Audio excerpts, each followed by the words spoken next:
Hey, thanks for joining me. Hope you're doing well.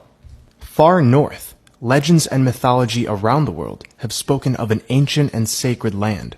The ancient histories of practically all the major nations and religions on earth mention a time when mankind lived in a temperate, sacred paradise at the North Pole. And as I've been describing in my videos, this land is holy and imperishable, able to be penetrated only by those who have strong will of the heart and mind. The book The Ancient Wisdom summarizes this land, in which author Jeffrey Ashe writes, "In the far north, there is a high and paradisal place, peopled by an assembly of beings of superhuman longevity and wisdom. This is the place where earth rises to join the celestial center, the pole of heaven." In Greek mythology, the Hyperboreans were a race of giants who lived beyond the north wind. This land was supposed to be perfect, where there was no war or toil, an abundance of food, and peopled by a peaceful race. The ancient Scythians, a branch of the Vedic peoples who roamed the northwestern Asian steppe, told of a wonderful place similar to Hyperborea that lay far to the north. Beyond what they called the Riphean Mountains lay a beautiful country, warm and sheltered from the icy winds outside, where the sun rose and set only once a year, as it does within the Arctic Circle. There, a happy race lived in parklands full of divine music and lush vegetation. In Hindu and Buddhist traditions, Shambhala is a mythical kingdom of spiritual bliss, where the gods and demigods reside. The Tibetan Bon tradition speaks of a closely related land called Tagzik Olmo Lung Ring. The world axis, or axis mundi, is associated with the center of Shambhala. In Buddhist mythology, Mount Sumeru, or simply Meru, has its roots in hell and its summit in heaven, bridging all of the earth's dimensions. Like Hyperborea, scholars and authors have regularly placed Shambhala at the North Pole. This would make sense given the flat earth model, since in most Asian cosmology, Mount Meru stood at the center of the universe. If Mount Meru is at the center of Shambhala, then this would make the surrounding lands, the four-island continent, at the center of our own stationary realm. Gottfried de Puricher, in Fountain Source of Occultism, writes, "This spot is the summit of what in the Hindu Puranas is called Shvetadvipa, Mount Meru, or Sumeru. It is the North Pole of the earth. It is the mystical North Pole." In Nicholas Roerich's Shambhala in Search of the New Era, Shambhala was described by the lamas he spoke with as a far-off valley, hidden in the midst of high mountains, with hot springs and rich vegetation. "Uncountable are the inhabitants of Shambhala," he wrote. "Numerous are the splendid new forces and achievements which are being prepared there for humanity." The Japanese have their own analog of Shambhala, which they have named Island of the Congealed Drop.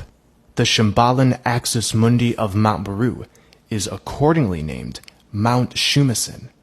In Paradise Found, William Warren writes, "This island was the Japanese Eden. Here originated the human race.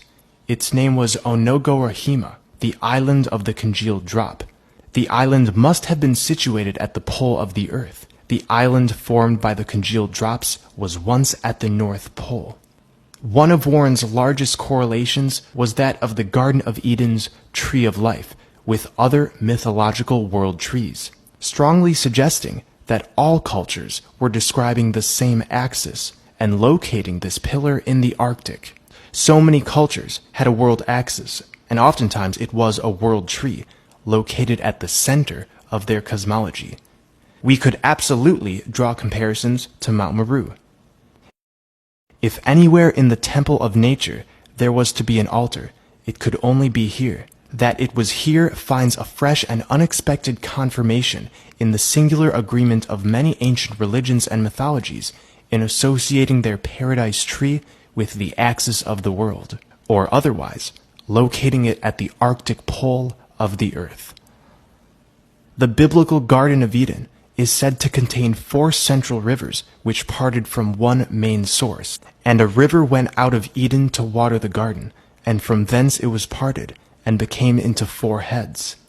Interestingly, In 1595, Gerhard Mercator, the renowned 16th century cartographer, drew the four-continent system at the Arctic, divided by 4 rivers, complete with the Rubas Nigra at the center, a mountain of pure magnetic stone.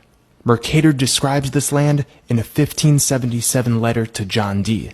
In the midst of the 4 countries is a whirlpool, into which there empty these 4 indrawing seas, which divide the north. Right under the pole there lies a bare rock in the midst of the sea. Its circumference is almost 33 French miles, and it is all of magnetic stone. The Vedics called the center land Aryavarsha, or Paradisha, original home of the Vedas. René Guénon, in The King of the World, writes, according to the Vedas text and the Persian Avesta, Paradisha was literally located in the sense of the word at the pole. The ancient Hebrew name for Paradisha was Pardes. Pardes in Hebrew is often translated as meaning orchard or garden, bringing one to ask, is the so-called Arctic home of the Aryans, Paradisha, referring to the same land as the Bible's Garden of Eden? The Smoky God recites the true account of Olaf Jansen, who actually sailed into Eden with his father in the mid-1800s.